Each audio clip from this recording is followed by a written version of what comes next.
Good morning students. आज alkene के इस सेवेंथ वीडियो लेक्चर में हम कैटालिटिक हाइड्रोजनेशन, बोरोनेशन और कुछ अन्य अभिक्रियाएं पढ़ेंगे। कल वाले वीडियो लेक्चर में आप मार्कोनिफ, एंटी मार्कोनिफ डिटेल में पढ़ चुके हैं, उसे अच्छे से आप रिवाइज कर लीजिएगा। तो कैटालिटिक हाइड्रोजनेशन क्या होता है देखते हैं। Catalytic hydrogenation of alkene.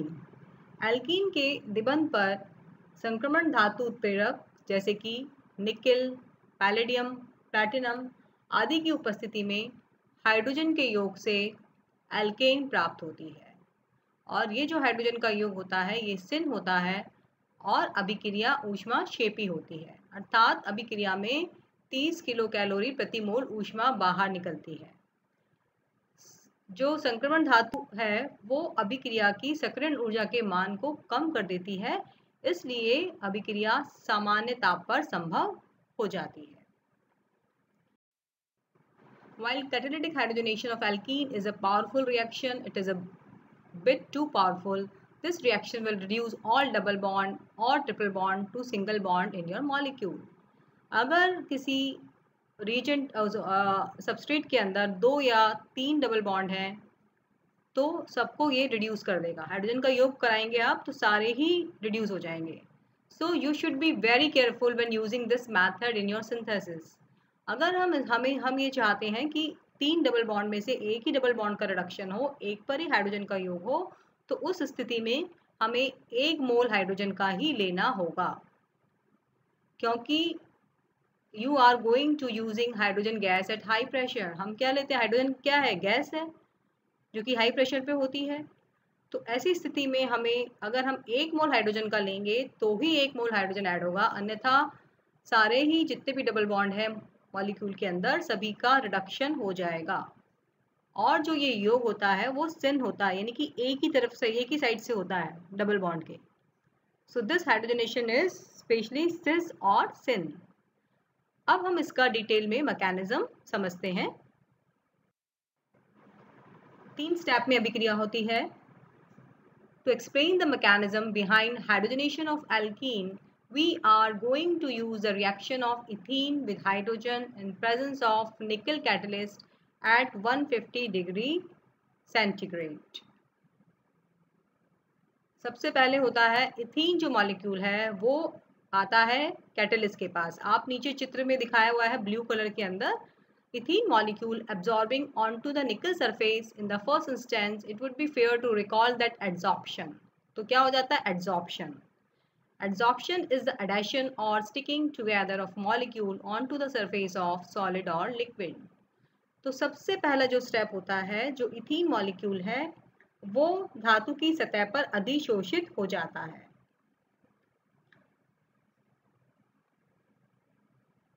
Surface पे अधिशोषित हो जाता है, एब्जॉर्ब नहीं होता, अधिशोषित, एड्सॉर्प्शन जिसे हम कहते हैं, कि सरफेस पर चिपक जाता है। Once an ethene molecule is adsorbed, there is a bond breaking and bond formation. जब मॉलिक्यूल उसकी सतह पर एब्जॉर्ब हो जाता है, अधिशोषित हो जाता है, तो इस प्रकार से आप देख रहे हैं डॉट डॉट से आपको इथीन मॉलिक्यूल निकल कैटलिस्ट के साथ जुड़ता हुआ दिखाई दे रहा है। The pi bond of double bond break हो जाता है और न्यू बॉन्ड कार्बन और जो कैटलिस्ट है उसकी सतह के बीच में बन रहा है। आप चित्र में आराम से देख रहे हैं कि एल्कीन का पाई बॉन्ड टूटकर जो 2 सिग्मा बॉन्ड है वो पार्शियली निकल के सरफेस पर जुड़ गए हैं। सेकेंड स्टेप होता है हाइड्रोजन जो मॉलिक्यूल है अब वो भी निकल की सरफेस पर अधिशोषित हो जाता है। धातु की सतह पर अयुग्मित इलेक्ट्रॉन हाइड्रोजन परमाणु के इलेक्ट्रॉन के साथ इलेक्ट्रॉन युग्म बनाते हैं। हम जानते हैं कि धातु हाफ फिल्ड भरे डी कक्षक होते हैं। तो धातु की सतह पर स्थित ये जो अनपेयर्ड इलेक्ट्रॉन होते हैं ये हाइड्रोजन परमाणु के इलेक्ट्रॉन के साथ इलेक्ट्रॉन पेयरिंग करते हैं और इस कारण हाइड्रोजन भी धातु की सरफेस पर एड्सॉर्ब या अधिशोषित हो जाती है। तो इस तरह से धातु अधिशोषित हो गई। और हाइड्रोजन अधिशोषित हो गई। मेटल कैटलिस्ट सरफेस, इस चित्र में आप देखिए hydrogen atom attach to the metal catalyst. आपको ऑरेंज और ब्लू कलर से हाइड्रोजन का सरफेस पर एड्सॉर्प्शन दिखाया गया है और एल्कीन का एड्सॉर्प्शन भी दिखाया गया है। अब जो है थर्ड स्टेप में क्या होता है, जो हाइड्रोजन एटम है वो जो हाइड्रोजन अधिशोषित हुई है मेटल की सरफेस पर, तो उसका एटम ट्रांसफर होता है किस पर, एल्कीन के ऊपर। हाइड्रोजन का धातु से एल्कीन पर स्थानांतरण होता है। तो स्थानांतरण हो जाती है एक हाइड्रोजन, फिर दूसरी हाइड्रोजन हो जाती है, आपको एरो से दिखाया गया है ऑरेंज कलर से जो हाइड्रोजन है और ब्लू कलर से जो हाइड्रोजन है वो किस प्रकार से एल्कीन के पर ट्रांसफर हो गई है। Two hydrogen atom have added to same face of double bond, और एक ही तरफ से डबल बॉन्ड के एक ही तरफ से ऐड हो रहे हैं। आप नीचे चित्र में देखिए एक हाइड्रोजन, सेकेंड हाइड्रोजन पहले ट्रांसफर हो गया, पहले फर्स्ट ट्रांसफर हो गया फिर दूसरा ट्रांसफर हो गया। तो पहले ब्लू वाला आपको दिखाया हुआ है ट्रांसफर होते हुए, फिर ऑरेंज वाला दिखाया हुआ है, और फोर्थ स्टेप के अंदर फाइनली दोनों हाइड्रोजन एक ही साइड से ट्रांसफर होकर संगत एल्केन बना देते हैं। तो इस प्रकार दोनों हाइड्रोजन परमाणु एल्कीन के एक ही ओर से जुड़ते हैं और इसलिए ये एडिशन हमेशा सिस या सिन कहलाता है। तो 4 स्टेप में अभिक्रिया हो जाती है, एल्कीन का मेटल की सरफेस पर अधिशोषित होना, हाइड्रोजन का अधिशोषित होना और फिर हाइड्रोजन का ट्रांसफर होना एल्कीन पर। पहले एक हाइड्रोजन ट्रांसफर होता है फिर दूसरा हो जाता है और उसके बाद आपको संगत एल्केन एज ए प्रोडक्ट प्राप्त हो जाता है। तो ये था कैटालिटिक हाइड्रोजनेशन। अब है एडिशन ऑफ हाइपोक्लोरस एसिड। अभी जब मैंने आपको मार्कोनिफ रूल पढ़ाया था तो उसमें बहुत सिंपल से आपको समझाया गया था कि आपको सिर्फ ऋण और धन भाग अभिकर्मक के पहचानने हैं। तो जो ऋण भाग है वो कार्बन कार्बन डबल बॉन्ड के उस कार्बन पर योग होगा उसका जिस पर हाइड्रोजन परमाणु की संख्या कम होगी। तो हाइपोक्लोरस एसिड होता है HOCl, जो कि पानी और क्लोरीन के क्रिया के द्वारा बनता है HOCl। तो यहाँ पर जो OH होता है वो ऋण होता है, उस पर ऋण आवेश होता है और क्लोराइड पर होता है धन आवेश। तो मार्कोनिफ नियम के अनुसार आप इसका योग कर दीजिए। ऋण भाग किस पर जाएगा, एल्कीन है CH3 CH double bond CH2, तो CH यानी कि एक प्रोटॉन है, तो एक प्रोटॉन है इस पर OH जोड़ेंगे आप और दूसरे वाले पर Cl। इसकी क्रियाविधि आप देखिए, पहले क्लोरीन अणु इस प्रकार से आता है, इलेक्ट्रोफिलिक योग हो जाता है और इस तरह से ये क्लोरोनियम आयन बन जाता है। सेकेंड स्टेप में आप देख रहे हैं, फिर जल से ट्रांस एडिशन होता है, जल के अणु का एडिशन होता है और इस प्रकार से बाद में जल का अणु निकलकर फाइनली प्रोडक्ट आपको मिल जाता है CH3 CHOH CH2 Cl। Simple से अगर आप इसको समझें तो आप बिना क्रियाविधि के आप इसको सिंपल से जोड़ेंगे। OH नेगेटिव है तो वो CH पे जुड़ेगा, Cl पॉजिटिव है तो वो CH2 पे जुड़ेगा। मार्कोनिफ के अकॉर्डिंग योग कर दीजिए और प्रोडक्ट को लिख दीजिए। That's all. अब है hydroboration and oxymercuration and demercuration. ये भी सब योगात्मक अभिक्रियाएं हैं, हाइड्रोबोरेशन और ये सब। तो जो हाइड्रोबोरेशन है वो 2 पदों में होता है। Addition product formed in reaction of alkene with mercuric acetate and boron hydride are normally not isolated but instead are converted to alcohol by substitution reaction। यानी कि जो पहले योग होता है एल्कीन के ऊपर, चाहे बोरोन हाइड्राइड का हो चाहे मर्क्यूरिक एसिटेट का हो, तो जो योग वाला उत्पाद है वो आपको आइसोलेट नहीं होता। फाइनल जो प्रोडक्ट होता है वो प्रतिस्थापन अभिक्रिया के द्वारा हमें अल्कोहल प्राप्त होता है। आपको एडिशन और सब्स्टिट्यूशन दोनों जो उत्पाद हैं वो एक ब्लू लाइन से सेपरेट करते हुए दिखाए गए हैं। जो लेफ्ट में है वो योग वाला उत्पाद है, इस पर योग हुआ है, पर ये उत्पाद हम आइसोलेट नहीं कर पाते। और फाइनल उत्पाद क्या होता है, प्रतिस्थापित यानी कि अल्कोहल, तो सब्स्टिट्यूशन रिएक्शन है। तो एल्कीन का जो योग हो रहा है, चाहे मर्क्यूरिक एसीटेट का हो चाहे बोरोन हाइड्राइड का हो, बट फाइनल प्रोडक्ट जो है वो अल्कोहल मिलता है। तो आप देख रहे हैं एल्कीन है, डाई सब्स्टिट्यूटेड एल्कीन है। अभी जैसे मैंने आपको बताया था कि कैसे योग होता है, मार्कोनिफ के अकॉर्डिंगली आपको योग करना है। तो H2O पानी, ऑक्सी एल्कीन की अभिक्रिया मर्क्यूरिक एसीटेट से जल और टेट्राहाइड्रोफ्यूरिन की उपस्थिति में करवाते हैं। तो ये मर्क्यूरल यौगिक योगात्मक यौगिक बन जाता है।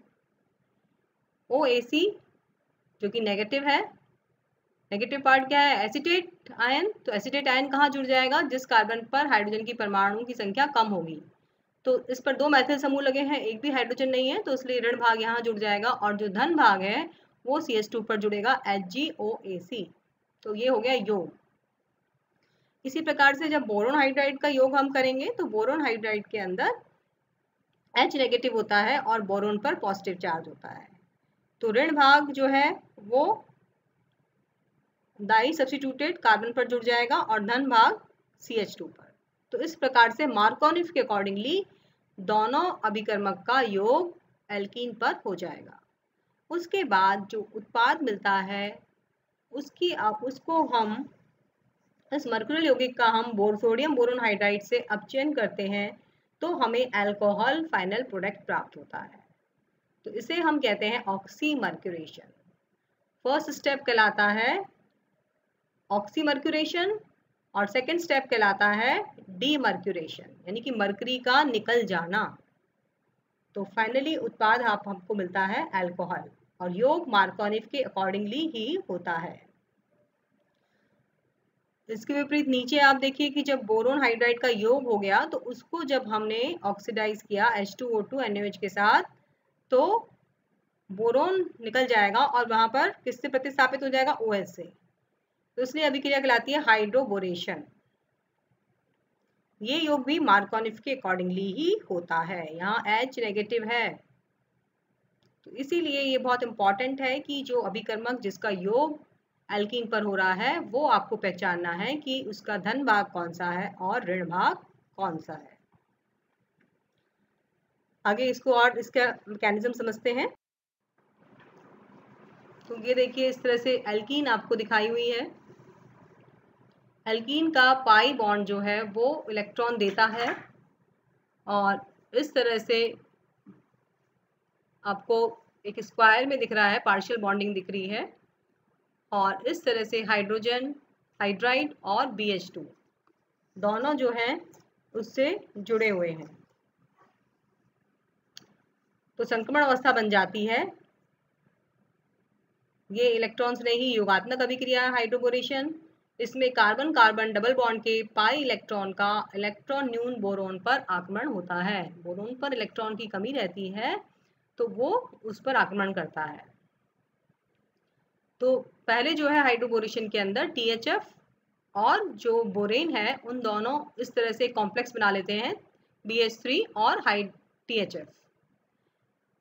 बोरेन जो है वो स्टेबल होता है ईथर में या THF में, क्योंकि ये स्टेबलाइज हो जाता है by bonding with Lewis base. तो THF एज ए बेस काम करता है और इस तरह से इसका स्टेबलाइजेशन हो जाता है। तो अब आप नीचे देखिए चित्र के अंदर एल्कीन आपको दिखाई हुई है, दो उसके p ऑर्बिटल है यानी कि पाई इलेक्ट्रॉन है और नीचे बोरोन है जिसके पास इलेक्ट्रॉन डेफिशिएंट है, खाली p कक्षक दिखाया हुआ है। बोरोन के पास एक खाली p कक्षक दिखाया हुआ है।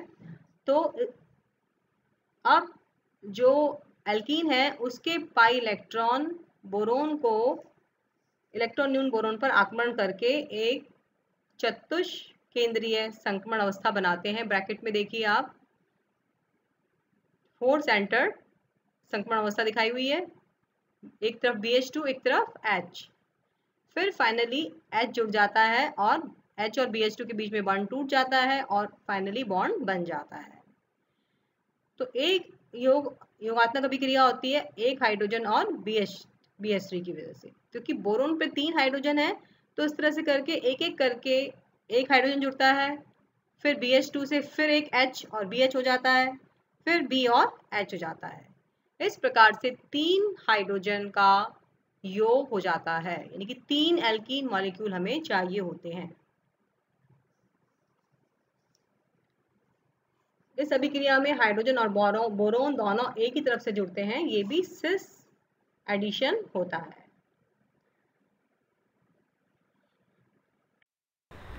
तो इस प्रकार से बोरोन BH3 का एल्कीन पर योग होता है, क्योंकि बोरोन पर 3 हाइड्रोजन है, 3 हाइड्राइड आयन हैं, तो इसलिए 3 एल्कीन 3 बार योग होता है, यानी कि 3 एल्कीन के मॉलिक्यूल पर योग होकर ट्राई एल्किल बोरेन प्राप्त होता है। इस ट्राई एल्किल बोरेन को जब हम क्षारीय हाइड्रोजन पेरोक्साइड से अभिक्रिया कराते हैं तो प्राप्त होता है अल्कोहल। और आप देख रहे हैं ऊपर चित्र में CH3, CH2, CH2OH, H3BO3 और बोरिक एसिड। और अगर इस ट्राई एल्किल बोरेन की अभिक्रिया का हाइड्रोलिसिस हम अम्लीय माध्यम में करेंगे तो फाइनल उत्पाद मिलेगा एल्केन। तो ये बहुत इंपॉर्टेंट रिएक्शन है जो कि एग्जाम पॉइंट ऑफ व्यू से। अब करेंगे हम एडिशन ऑफ वाटर। वही मार्कोनिफ के अकॉर्डिंगली आपको योग कर देना है।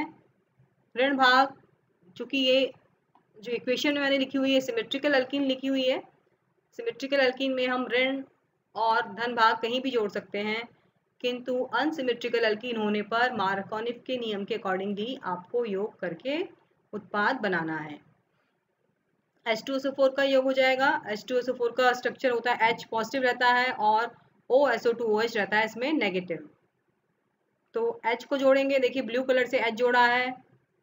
फर्स्ट अभिक्रिया देखिए आप, फर्स्ट लिखा हुआ है मैंने इक्वेशन में, H2SO4 का स्ट्रक्चर है। सेकेंड स्टेप में H जुड़ गया सल्फ्यूरिक एसिड से और OSO2OH दूसरे कार्बन पर। ऋण और धन भाग का योग हो गया सेकेंड वाले में। फिर इसको जब हम इसका हाइड्रोलिसिस करेंगे, गर्म करेंगे, तो इस प्रकार से H2SO4 बाहर निकल जाएगा और H और OH का योग हो गया। ब्लू कलर से आपको H और पिंक कलर से OH का एडिशन आपको एल्कीन पर दिखाया गया है। तो इस प्रकार से किसी भी अभिकर्मक का मार्कोनिफ के अकॉर्डिंगली आप योग करके उत्पाद बना सकते हैं। यहाँ आपको बिल्कुल रटने की आवश्यकता नहीं है, सिर्फ मार्कोनिफ रूल को फॉलो करना है। आज के लिए इतना ही। Thank you.